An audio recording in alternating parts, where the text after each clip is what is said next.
They're Germany's most elite soldiers, but most Germans couldn't even name them. Welcome to the secretive world of the Kommando Spezialkräfte, or KSK.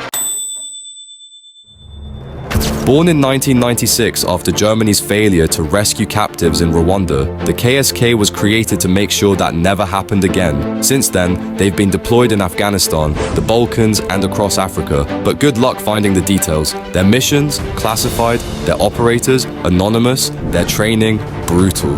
Only the best of the Bundeswehr even get a shot, and those who make it face one of the toughest special forces selections in Europe, from 90-kilogram pack marches to cold weather survival and parachute insertions, all under total silence. These guys are Germany's answer to the SAS or Delta Force, specialists in direct action, counter-terrorism, rescue, and recon behind enemy lines.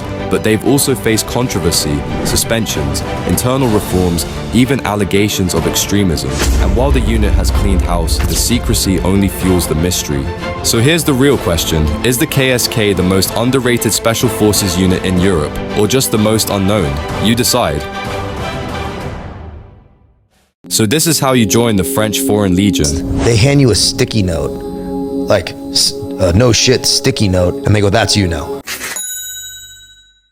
The Legion doesn't care who you are. You show up at one of their recruitment centers in mainland France. No application, no online forms, just your passport and the guts to go.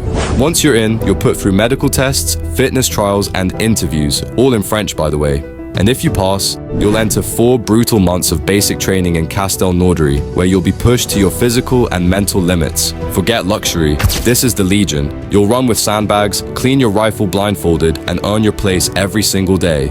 The best part? You get a new identity, a French name, and the right to stay in France. After 3 years, you can even apply for French citizenship, faster if you're wounded in service. No contracts, no guarantees, just a uniform, a rifle, and a chance to be reborn. Would you dare to disappear into the Legion?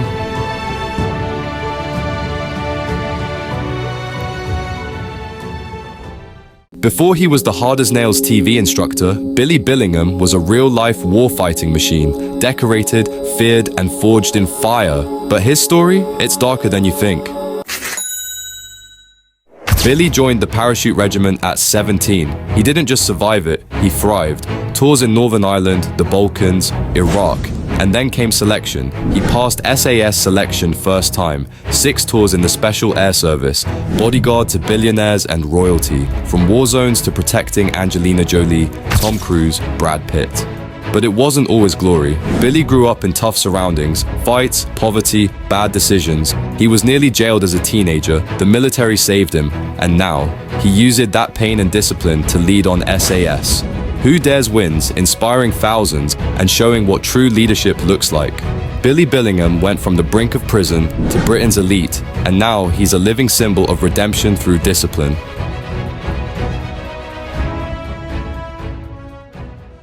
They're called D-Boys, America's most elite warriors. But what if the legend of Delta Force is bigger than the reality?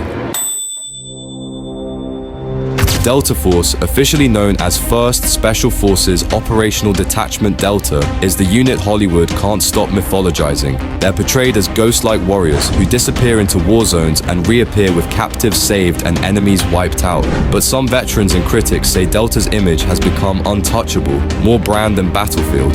Let's not forget, Delta Force failed to rescue captives in Operation Eagle Claw in 1980.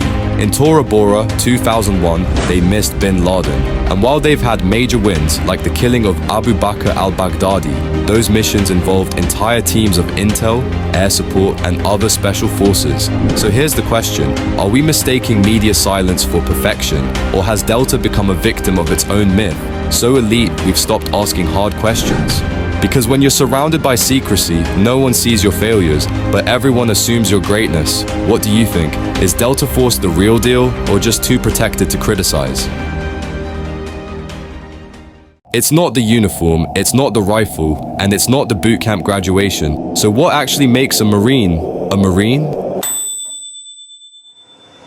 Ask any Marine. It's not just about wearing the eagle, globe, and anchor. It's about earning it. It's about surviving the 13 weeks of hell known as recruit training. About learning to run toward the gunfire, not away from it. It's about embracing the suck, day in, day out. But beyond the grit, it's the mindset, unshakable discipline, total loyalty to the core, and a brotherhood so strong it doesn't end when the contract does. Even when the uniform comes off, the title never does. Once a Marine, always a Marine. It's tattooed on their skin and engraved in their bones, because being a Marine isn't just a job, it's an identity, one earned in blood, sweat, and often silence. So next time you meet a Marine, remember, you're not just looking at a soldier, you're looking at someone who became something different, something permanent.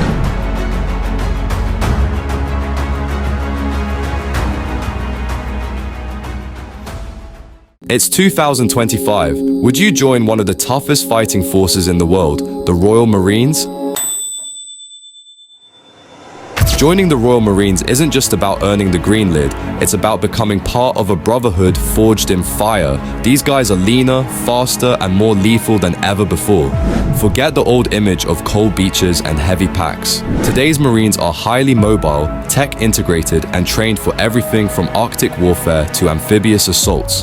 They're deployed around the world, from NATO's eastern flank to covert operations with special forces. The training is brutal, 32 weeks of relentless physical and mental punishment, but it produces warriors who can survive anywhere, fight anyone, and lead from the front. And with the future Commander Force restructuring, Royal Marines are now at the cutting edge of modern warfighting, small teams, rapid deployments, and deadly precision. So why join in 2025? Because while the world gets more chaotic, the Marines get more elite. It's not just a job, it's a warfighting mindset. Would you earn the Green Beret? Most people don't even know Japan has special forces, but hidden in the shadows of Mount Fuji is a unit trained to take on North Korea, insurgents, and even invasions. They're called the SFGP, and they don't play games. Japan's Special Forces Group, SFGP, was formed in 2004, and they've been secretive from day one.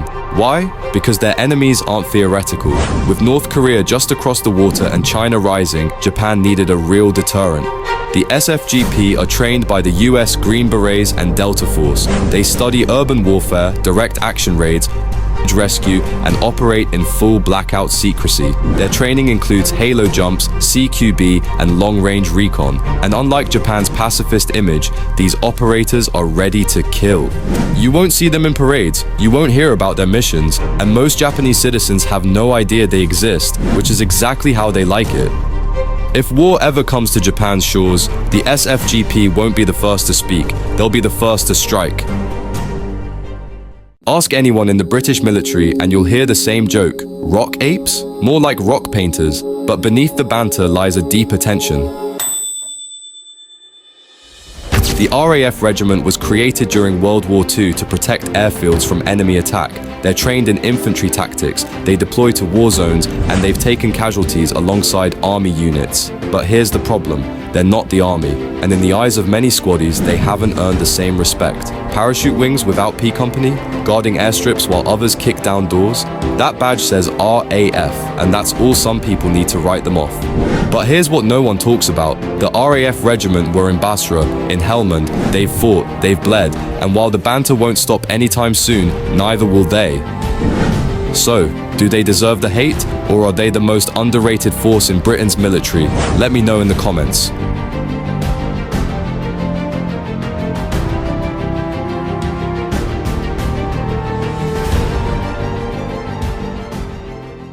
Some units have mottos, Marine Raiders have a creed, and it's not just words, it's a promise every Raider makes the moment they earn that title.